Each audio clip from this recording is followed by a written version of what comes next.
Luar biasa teman-teman, lihat pertandingan ini Alexis Sarana versus Magnus Carlsen. Tak tersisa perwira dari Magnus Carlsen teman-teman. Sangat brutal dan sangat berstrategi tinggi. Bagaimana Alexis Sarana bisa menaklukkan Magnus Carlsen dengan sangat sadis? Simak pertandingan ini, saya akan menganalisis jalannya pertandingan sesederhana mungkin. Untuk itu, siapkan konsentrasi tinggi. Dan bagi kalian yang baru bergabung di Jari Pelawai Chess, jangan lupa tombol subscribe dan nyalakan loncengnya. Informasi detailnya, pertandingan ini di FIDE Blitz Chess Championship 2022. Selamat menyaksikan.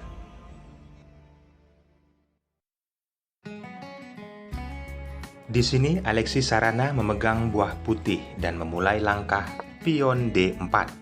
Magnus Carlsen membalas pion D5. Perhatikan, setelah putih pion C4, lalu hitam pion E6.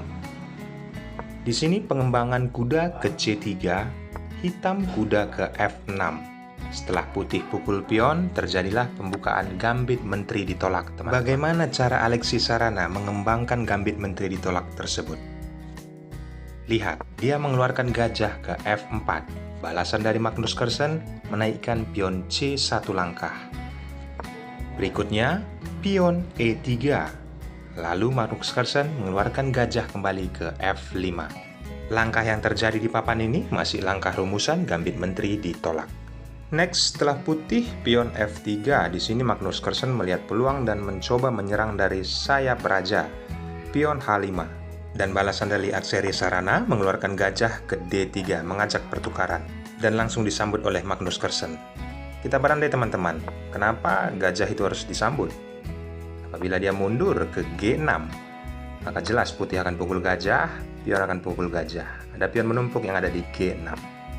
Setelah itu menteri ke C2, langkah hitam bisa terbaik melindungi pion yang ada di G6 karena pion tersebut pion lemah. Kuda bisa naik dan menempatkan nantinya ke G5. Sangat tidak nyaman bagi hitam. Maka dari itu Magnus Carlsen tidak banyak pilihan. Setelah putih gajah D3, dia langsung memukulnya dengan gajah. Dan gajah ini langsung dipukul oleh menteri, teman-teman. Langkah berikutnya, Magnus Carlsen mengeluarkan kuda ke A6, bisa menuju ke B4 atau menuju ke C7. Tetapi di sini cenderung bisa ke C7 ya, teman-teman. Apabila kuda ke B4, maka jelas posisi menteri diancam, akan mundur saja ke D2 dan pion A dinaikkan satu langkah mengancam kuda. Ada langkah yang terbuang sia-sia dimiliki oleh hitam. Maka dari itu Magnus Carlsen langsung akan menempatkan nantinya ke C7. Setelah putih, kuda E2, lihat penempatan kuda C7. Alexis Sarana langsung menaikkan pion E mengajak pertukaran dari lini center dan disambut oleh Magnus Carlsen. Pion tersebut dipukul oleh pion. Balasan dari Magnus Carlsen langsung mengaktifkan kuda ke E6, mengancam posisi gajah. Alexis Sarana mengabaikan itu teman-teman.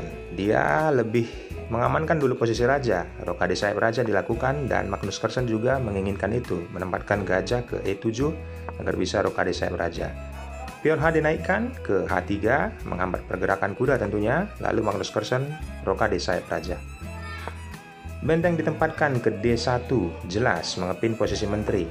Lalu menteri bergeser ke B6, mengancam pion yang ada di B2. Lagi-lagi, Alexis di sini membiarkan saja posisi pion yang ada di B2. Menaikkan pion E5, mengancam kuda. Kuda naik ke D5 dan langsung terjadi pertukaran perwira. Kuda pukul kuda, Magnus Carlsen membalasnya dengan memukul kuda dengan pion. Langkah berikutnya, putih kuda G3 mengancam pion yang ada di H5. Lihat teman-teman, kenapa diabaikan sementara? Di sini balasannya pion G6 oleh Magnus Carlsen.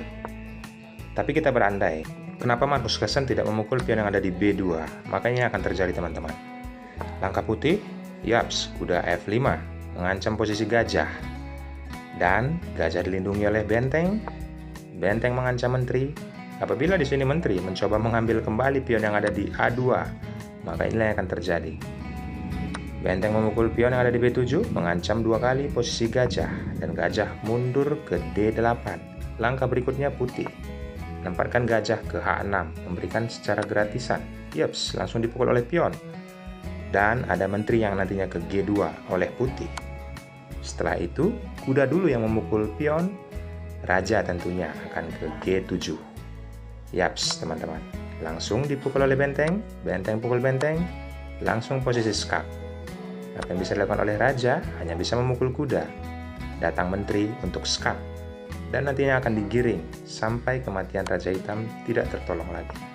Kondisi skak langsung ke G5, lalu datang benteng, skak, dan raja terpaksa ke H4. Lalu pion dipukul oleh menteri dan skak, raja ke G3, tidak terhindarkan skak oleh benteng. Raja mati konyol teman-teman. Kita kembali ke partai aslinya. Maka dari itu teman-teman, Magnus Carlsen melihat langkah tersebut. Dia tidak mengambil pion yang ada di B2. Setelah kondisi ini, putih menaikkan kuda ke G3 ya teman-teman. Agar tidak lupa tadi, mengancam posisi pion yang ada di H5, Magnus Carlsen tidak memukul pion B2 dengan menteri, melainkan menaikkan pion G1 langkah, menjaga posisi pion yang ada di H5. Apa langkah berikutnya? Alexis Sarana. Yaps, menempatkan gajah ke H6, dan benteng di sini diancam. Dan di sini Magnus Carlsen memukul pion dengan menteri. Tetapi coba kita berandai teman-teman. Kenapa Magnus Carlsen membiarkan bentengnya dipukul?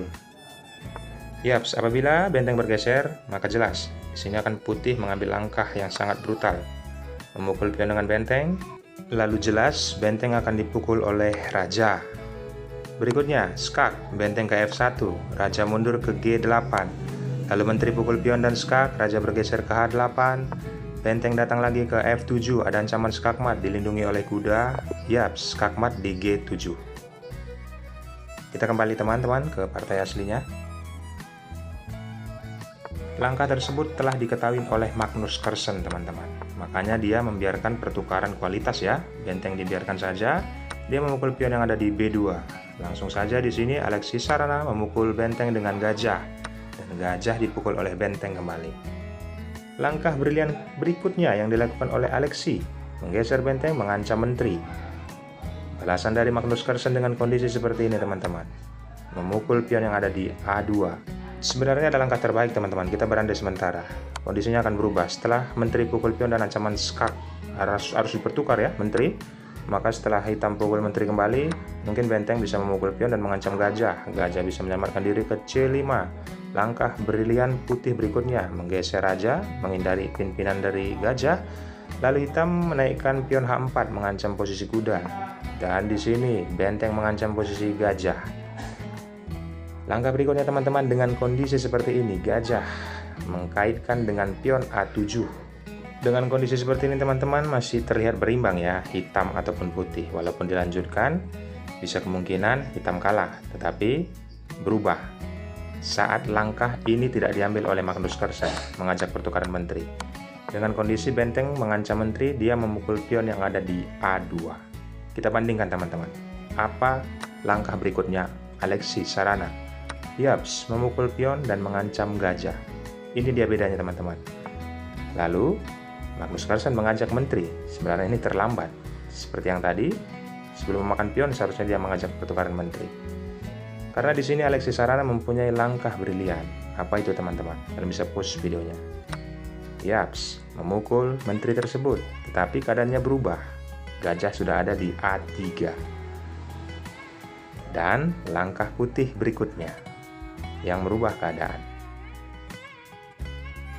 Bagaimana teman-teman?